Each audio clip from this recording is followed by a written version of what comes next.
नमस्कार. दीपक रेगे कथाकथन चॅनलवर तुम्हा सगळ्यांचं मनापासून स्वागत.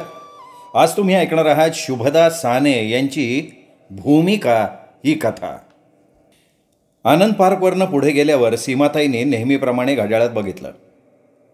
7 वाजत आले होते. कोपऱ्यावरच्या बेकरीत त्यांनी रोजच्यासारखा ब्रेड घेतला आणि त्या त्यांच्या अपार्टमेंटच्या दारात आल्या. जरा वेळ त्या तिथेच उभ्या राहिल्या, इकडे तिकडे बघत. तेवढ्यात समोरच्या उर्मिलाताई तिथे आल्या आणि म्हणाल्या, सीमाताई, आज तुम्हाला यायला उशीर झाला बघा. जास्त लांब गेलात का फिरत फिरत? तुमचा टॉमी केव्हापासनं तुमची वाट बघतोय. अहो, झाला खरं उशीर. परत येत असताना ना एकदम दमल्यासारखं झालं मला. मग रस्त्याच्या कडेला असलेल्या एका बाकावर टेकले जरा. महानगरपालिकेनं ज्येष्ठ नागरिकांसाठी अशी सोय केली आहे, ते किती बरं आहे नाही का? हो, ते सगळं खरं हो. पण तरी सीमाताई, तुम्ही एखाद्या चांगल्या डॉक्टरला दाखवून घ्या. उर्मिलाताई, तसं बरं वाटतंय मला. आणि तुम्हाला सांगू का की पुण्यात आल्यापासनं मला हे असं जास्त व्हायला लागलं आहे. निगेटिव्ह विचार मनात गर्दी करतात, मग त्यांचाच परिणाम शरीर यंत्रणेवर होतो. हो, असेल बाई, तसंही असेल. असं म्हणून उर्मिलाताईने तो विषय तिथे संपवून टाकला आणि एकदम हसून म्हणाल्या, हा बघा आला तुमचा टॉमी शेपूट हलवत. सीमाताई मग हसल्या आणि त्यांनी त्याच्यापुढे ब्रेडचे 4-5 स्लाईस टाकले. त्याच्यावर झडप घालून तो ते खायला लागला. त्याच्याकडे बघताना सीमाताईंच्या मनात आलं, याचा आणि आपला काय ऋणानुबंध आहे कोण जाणे. पण आपण इथे आल्यापासनं हा ठराविक वेळी इथे येऊन उभा राहतोच. काहीतरी खायला घातल्यावर याच्या डोळ्यात कृतज्ञता दिसते. आपण मुक्या प्राण्यांवर इतकं प्रेम करतो, पण काही गोष्टी आपल्याला नाही बदलता येत. या विचारांनी सीमाताईंच्या छातीत सूक्ष्मशी कळ उठली.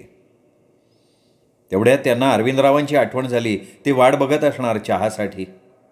आणि आपल्याला आता चहा प्यावासा वाटतोच आहे की. त्यांच्या मनात आलं आणि घाईघाईनं स्वतःच्या फ्लॅटपाशी आल्या. दार उघडच होतं. अरविंदराव कोणाशी तरी फोनवर बोलत होते. सीमाताईंनी मग पटकन चहा करून आणला. चहा पिता पिता अरविंदराव म्हणाले, आज तुझा मॉर्निंग वॉक जरा जास्त लांबला वाटतं. अर्थात आज रविवार असल्यामुळे सब कुछ चलता है. सीमाताई अरविंदरावांच्या ह्या बोलण्यावर किंचित हसल्या आणि म्हणाल्या, अहो, मॉर्निंग वॉक लांबण्याचं कारण म्हणजे. आणि त्यांनी अरविंदरावांना थोडक्यात सगळं सांगून टाकलं.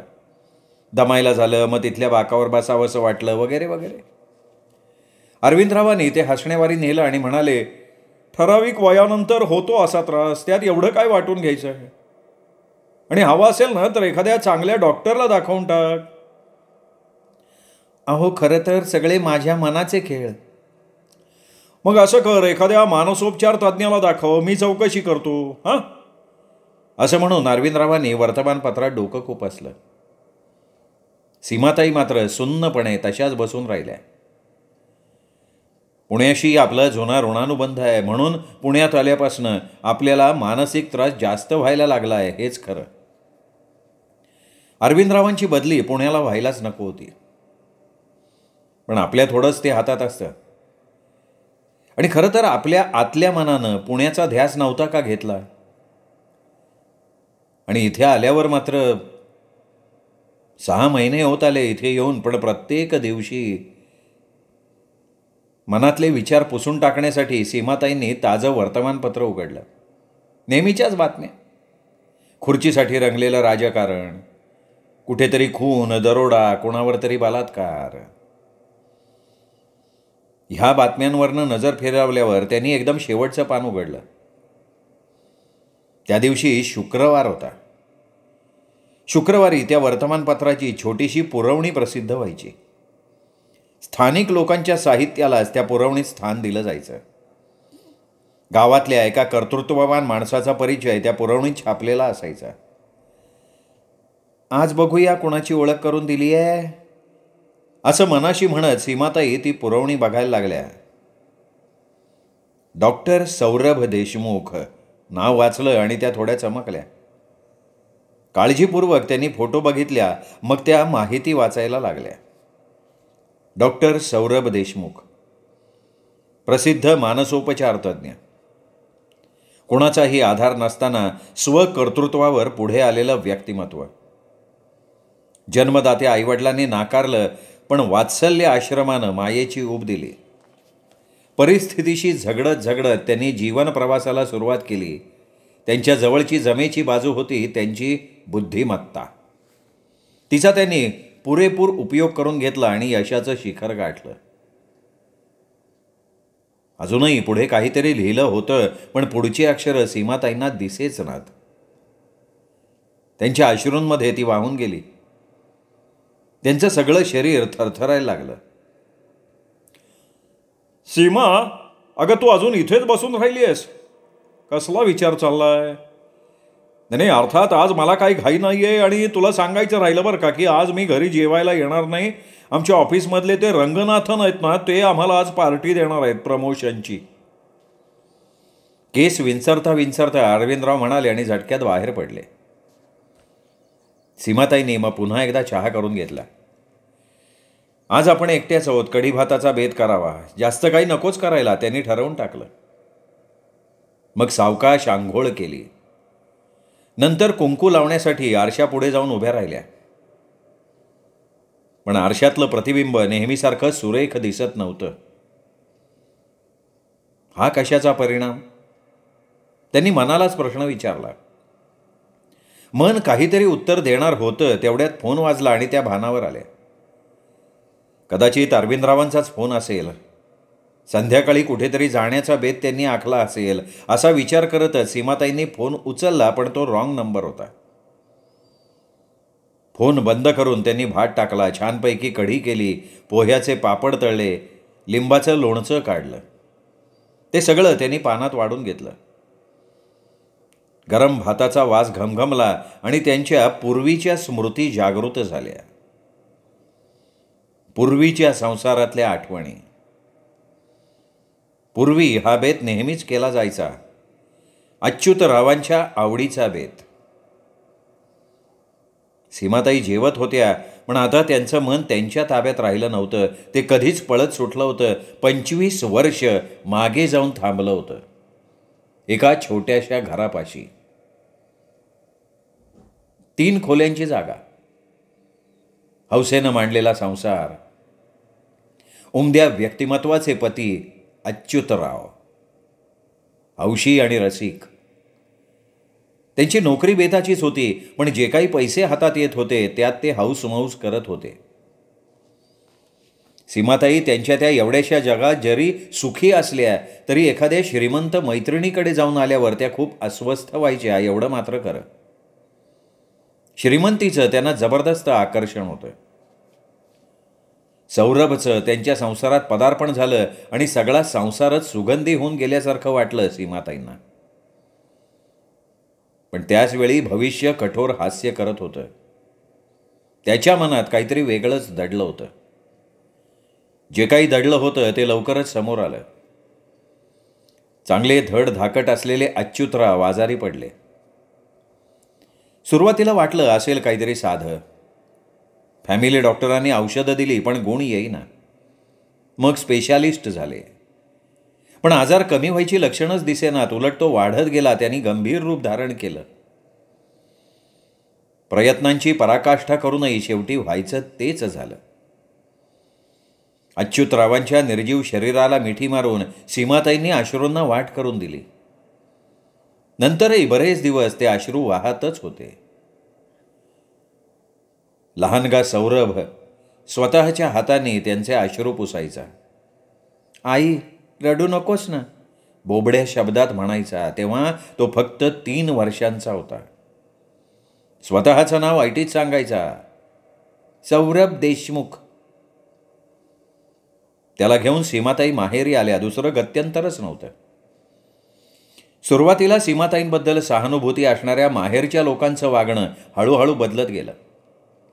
आईवडिलांना खूप वाटायचं त्यांच्याबद्दल, पण भाऊ भाऊजय मात्र एकदम अलिप्त झाले.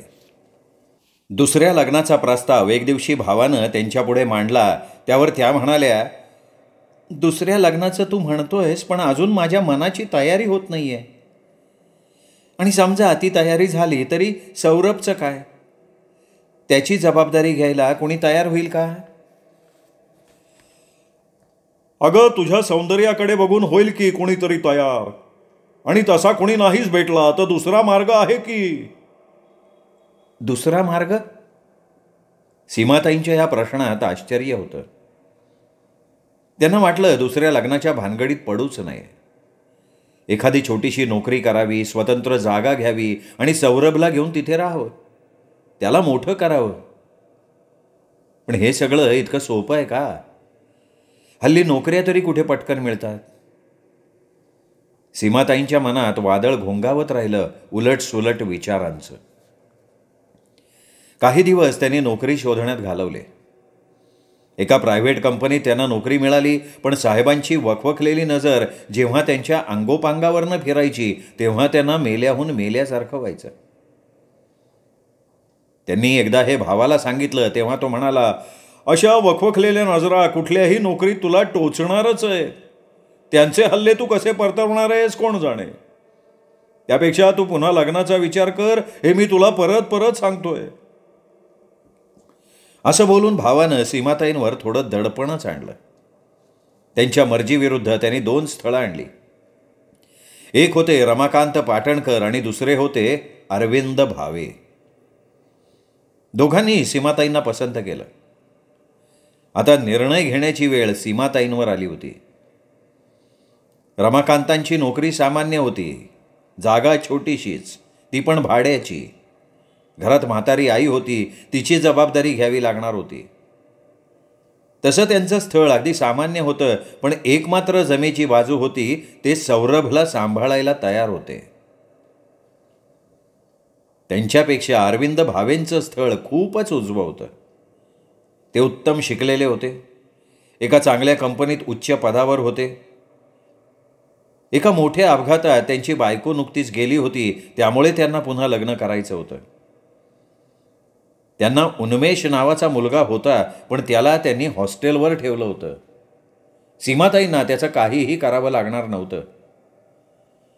हे सगळं जरी चांगलं असलं तरी ते सौरभची जबाबदारी घ्यायला मात्र तयार नव्हते. त्यांनी तसं स्पष्टच सांगितलं. ते म्हणाले, मला आता शांत जीवन जगायचं आहे, कुठलाही ताण मला नको आहे, म्हणून तर माझ्या मुलाला सुद्धा मी हॉस्टेलवर ठेवलं आहे. रमाकांत आणि अरविंद दोघांचाही होकार आहे, काय करायचं. रमाकांताशी लग्न केलं तर सगळं जीवन जमा खर्चाचा विचार करण्यात जाईल. सौरभ जवळ राहील, पण बाकी काय? आपण एक सुरेख स्वप्न पूर्वी रंगवलं होतं ते पुसलं जाईल, ते कधीच सत्यात येणार नाही. या विचारानं सीमाताईंच्या मनात एकदम अंधार पसरला. त्यांनी डोळेच मिटून घेतले. थोड्या वेळानं डोळे उघडले तेव्हा झगझगीत चकचकीत दुनिया त्यांच्या डोळ्यांसमोर साकार झाली होती. त्यांना त्या मोहमयी वातावरणाचं आकर्षण वाटलं. अरविंदरावांचं मिठ्ठास बोलणं, त्यांचा आलिशान फ्लॅट आठवला. आणि घरातल्या सगळ्यांनी सुद्धा रमाकांतांपेक्षा अरविंदरावांना जास्त मार्क दिले. भाऊ म्हणाला, हे स्थळ सोडू नये असं मला वाटतंय. राहता राहिला सौरभचा प्रश्न, तू त्याची अजिबात काळजी करू नको. इथल्या आश्रमात आपण त्याची सोय करू. एवढ्या लहान मुलाला आश्रमात ठेवायचं? अगं, सौरभ निदान 3 वर्षांचा तरी आहे. 1-1 दिवसाची मुलं आश्रमात दाखल होतात. आणि आम्ही जात जाऊ ना अधूनमधून त्याला भेटायला. कधीतरी त्याला इथे आणू. हे बघ, तू ती काळजी सोडून दे. आता जास्त विचार करू नकोस. अरविंदरावांना होकार देऊन टाक. सुखाच्या राशीत लोळशील तू. भावानी असं छान चित्र रंगवलं. सीमाताई त्या चित्रात रंग भरायला लागल्या. रंग भरता भरता मिसेस भावे बनल्या. आणि कल्पना केली होती तसंच झालं. अरविंदरावांशी लग्न केल्यामुळे त्यांचं जीवन पूर्णपणे बदलून गेलं. मध्यमवर्गीय साधंसुधं जीवन मागे पडलं. एक वेगळंच जग त्यांना दिसलं. कधी न बघितलेली श्रीमंती त्यांच्यापुढे हात जोडून उभी राहिली. दर 3 वर्षांनी अरविंदरावांच्या बदल्या व्हायच्या. त्यानिमित्तानं मोठमोठी शहरं, तिथली प्रेक्षणीय ठिकाणं बघून झाली. कधीतरी उन्मेष यायचा. 4 दिवस राहायचा, परत जायचा. अरविंदरावांशीच जास्त बोलायचा, सीमाताईंशी जुजबी. पहिल्यांदा सीमाताईंना ह्या गोष्टीचं वाईट वाटायचं. पण मग त्यांना वाटायचं की उन्मेषला आपलं कशाला काय वाटेल, आपला सहवास तरी कुठे झाला आहे त्याच्याशी. हे प्रश्न त्या मनाला विचारत राहायच्या आणि त्यानंतर हळूच एक प्रश्न त्यांच्या मनःपटलावर उमटायचा. आपला सौरभ जर इथे आला तर तो काय करेल, अरविंदरावांशी कसा वागेल. पण नंतर लगेचच त्यांचं दुसरं मन त्यांना प्रश्न विचारायचं, आपला सौरभ, सौरभला आपला म्हणायचा तुला काय अधिकार आहे. उन्मेषला अरविंदरावांचा सहवास आहे, तो येतो मधून त्यांना भेटायला. तसा सौरभ कुठे येतो, त्याचा आणि आपला काही संबंधच उरलेला नाही. तो ओळखणार सुद्धा नाही आपल्याला. आपण तरी ओळखू का त्याला. आता त्याच्यात खूप बदल झाला असेल. एकदम समोर आला तर हा सौरभच आहे हे आपल्या लक्षात येईल का. सीमाताईंच्या मनात हे असेच विचार येत राहायचे, पण ते जरा वेळच. नंतर मात्र त्या त्यांच्या नेहमीच्या जगात गुरफटून जायच्या. मैत्रिणी, पार्ट्या, निरनिराळे क्लब, तिथे होणारे कार्यक्रम. पण एक मात्र होतं, सौरभच्या वाढदिवसाला सीमाताईंना त्याची खूप आठवण यायची. 1 मेला त्याचा वाढदिवस असायचा. त्या दिवशी सीमाताई अनाथाश्रमात जाऊन मिठाई वाटायच्या. तिथल्या मुलांच्यात सौरभला शोधायच्या. मनातल्या मनात म्हणायच्या, सौरभ तुझी आई अगतिक आहे रे. पण हे म्हणत असताना त्यांचं मन त्यांना म्हणायचं, तू अगतिक नाही आहेस तर तू स्वार्थी आहेस, तू स्वतःलाच फसवती आहेस. बदल्यांच्या निमित्तानं निरनिराळी शहरं बघून झाली होती आणि आता रिटायरमेंट जवळ आल्यावर त्या पुण्यात आल्या होत्या. पुण्यानं जणू काही त्यांना बोलवून घेतलं होतं. इथे आल्यापासून सौरभची आठवण जरा जास्तच यायला लागली होती. आणि आज तर त्याचा फोटोही बघायला मिळाला. त्याचा परिचय वाचल्यावर तर सीमाताईंची खात्रीच पटली की आपलाच सौरभ आहे हा. इथल्या शुश्रूषा हॉस्पिटलमध्ये डॉक्टर मेहतांचा असिस्टंट डॉक्टर म्हणून तो काम करतो. जावं का त्याला भेटायला. पण कुठल्या कारणानं जायचं. नुसत्या गप्पा मारायला आली आहे असं तर काही म्हणता येणार नाही. आपल्याला हल्ली जो त्रास होतो, नकारात्मक विचारांनी मन भरून जातं, त्या संदर्भात जावं का. काय हरकत आहे. त्याला बघण्याचा, त्याच्याशी बोलण्याचा आनंद तर घेता येईल. पण त्याला असं सहज भेटता येणारच नाही. त्या हॉस्पिटलमध्ये फोन करून त्याची अपॉइंटमेंट आधी घ्यायला लागेल. ती घ्यायची. दुसऱ्याच दिवशी सीमाताईंनी शुश्रूषामध्ये फोन केला आणि सौरभ देशमुखची अपॉइंटमेंट मिळवली. 8 दिवसांनंतर त्यांची भेट होणार होती. अरविंदरावांना त्यांनी तसं सांगितलं. ते सांगताना मनातलं वादळ मात्र चेहऱ्यावर दिसू दिला नाही. सहज एखादी बातमी सांगितल्यासारखं त्यांनी सांगितलं, मी डॉक्टर सौरभ देशमुखांना तब्येत दाखवायला जाणार आहे. ते ऐकून अरविंदराव हसून म्हणाले, अरे वा, हा निर्णय तू अगदी झटपट घेतलास. नाही तर डॉक्टरांकडे जायचा तू नेहमी कंटाळा करतेस. 8 दिवसांनंतरची अपॉइंटमेंट आहे का. हो. 8 दिवसांनी म्हणजे पुढच्या बुधवारी 15 तारखेला. त्या दिवशी काय बघतो. काही काम नसलं तर मी नक्की येईन बरोबर. पण किती वाजता जायचं आहे. संध्याकाळी 6 वाजता. बघतो, प्रयत्न करतो. नाही जमलं तर या, नाहीतर जाईन मी एकटी. जमलं तर या असं खरं तर सीमाताई उगीच म्हणाल्या. पण त्यांच्या आतल्या मनाला मात्र वाटत होतं की अरविंदरावांना येणं जमूच नये. आणि झालंही तसंच. महत्त्वाची मीटिंग असल्यामुळे मी लवकर घरी येऊ शकत नाही असा त्यांचा त्या दिवशी दुपारी ऑफिसमधनं फोन आला. सीमाताईंना बरंच वाटलं एकदम. संध्याकाळी बरोबर 6 वाजता त्या हॉस्पिटलमध्ये जाऊन पोहोचल्या. सौरभ देशमुखच्या केबिनसमोर काही खुर्च्या ठेवल्या होत्या. एका खुर्चीत त्या विसावल्या. फार गर्दी नव्हती, ते त्यांना बरंच वाटलं. आतला पेशंट बाहेर आल्यावर कंपाऊंडरनं त्यांना आत जायला सांगितलं. केबिनचं दार ढकलताना त्यांची छाती जोरात धडधडली. माय लेकाची भेट, इतक्या वर्षांनंतर एखाद्या सिनेमात शोभण्यासारखा हा प्रसंग. त्या हळूच आत गेल्या.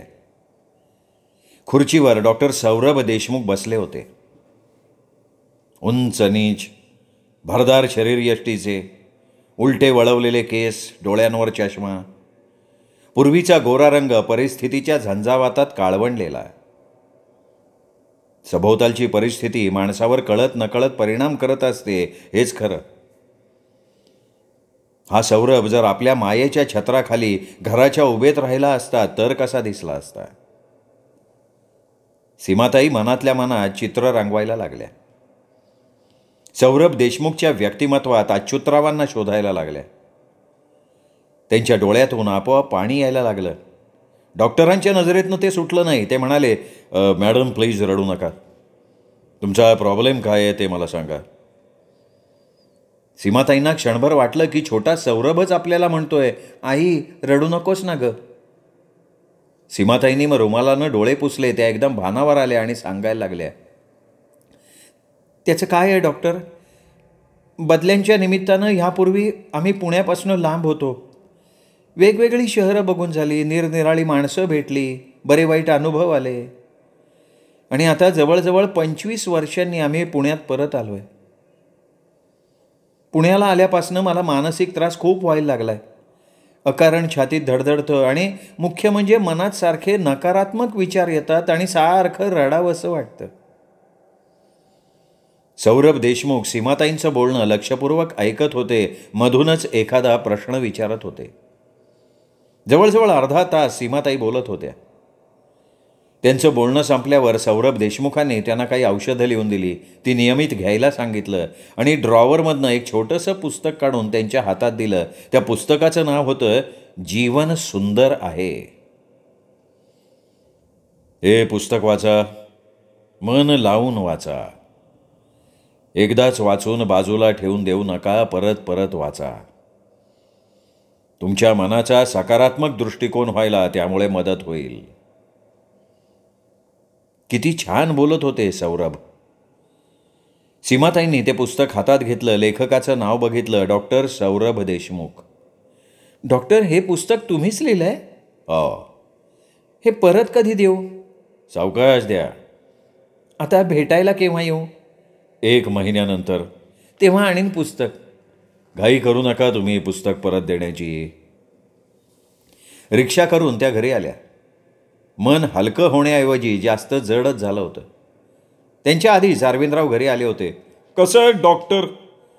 बोलायला चांगलेच आहेत. त्यांच्या बोलण्यातूनच त्यांची हुशारी कळते. काय म्हणाले? औषधं दिली आहेत, बघायचं आता. असं म्हणून साडी बदलण्यासाठी त्या आतल्या खोलीत गेल्या. सहज आतल्या खोलीत गेल्या तेव्हा समोरच्या आरशातलं स्वतःचं त्यांना प्रतिबिंब दिसलं आणि आश्चर्य म्हणजे त्या प्रतिबिंबाशेजारी दुसरीही एक आकृती त्यांना दिसली. स्वतःच्या सुंदर लोभस प्रतिबिंबाशेजारच्या त्या आकृतीकडे त्या बघत बसल्या. निरखून बघितल्यावर त्यांच्या लक्षात आलं की ती दुसरी आकृती पण त्यांचीच आहे. पण ती आकृती हसत नव्हती. तिच्या डोळ्यात अश्रू होते, पश्चात्तापाचे. तू कोण ग? प्रतिबिंबानं त्या आकृतीला विचारलं. आकृती म्हणाली, अगं मी तुझ्यात तर नेहमी असते. मी म्हणजे तुझंच दुसरं रूप आहे. तू पार्ट्यांना जातेस, छान छान साड्या नेसतेस, सौंदर्य प्रसाधनात मग्न असतेस, हसत हसत बोलत असतेस.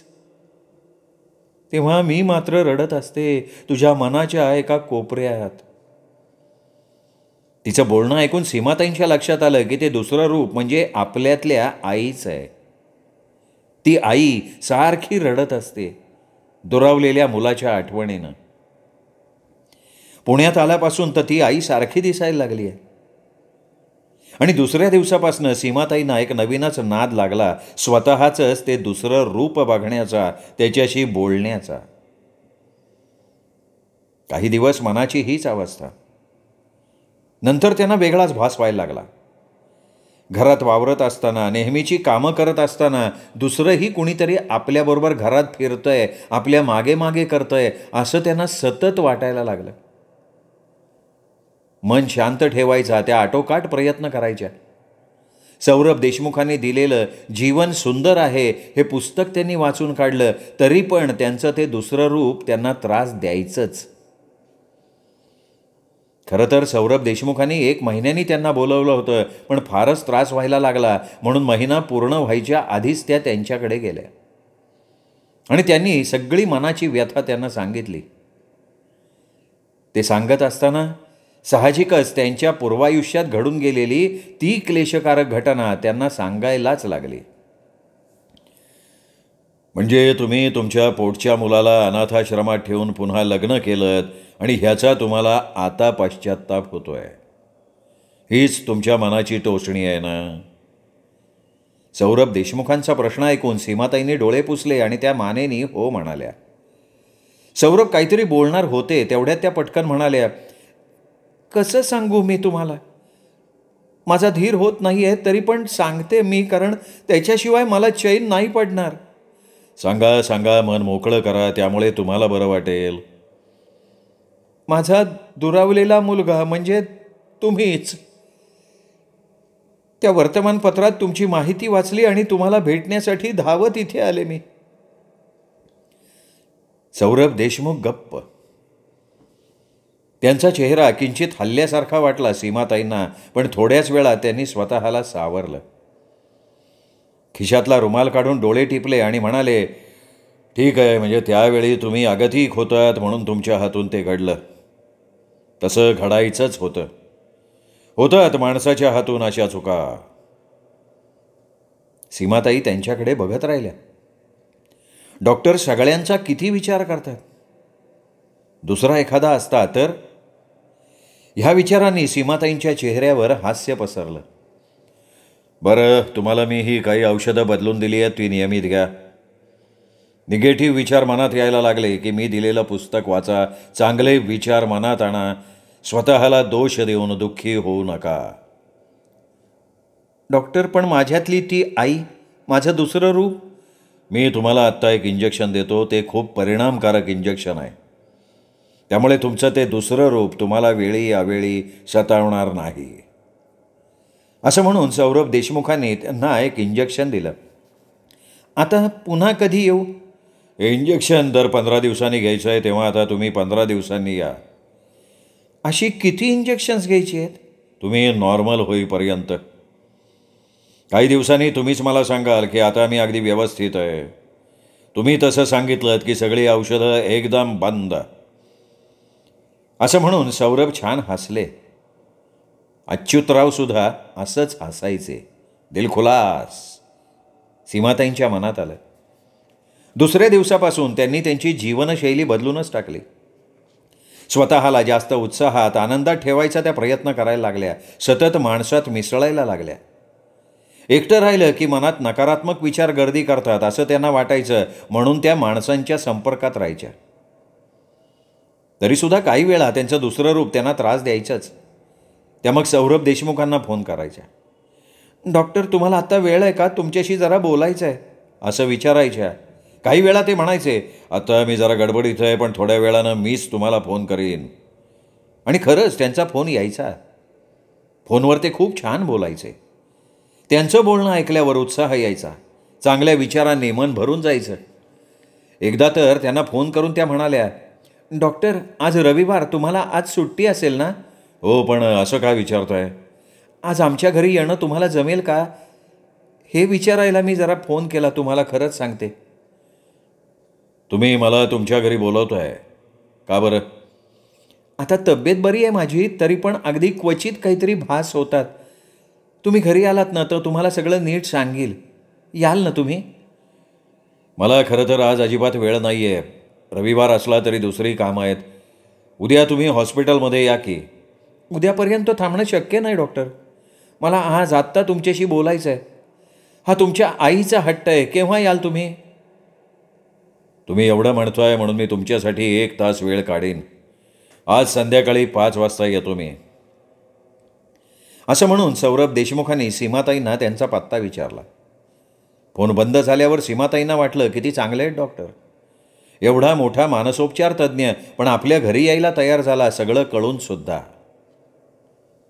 आपल्याला ते स्पेशल ट्रीटमेंट देत आहेत. आपल्याकडे ते वेगळ्या दृष्टिकोनातनं बघतायत का? ते खरंच मोठ्या मनाचे आहेत.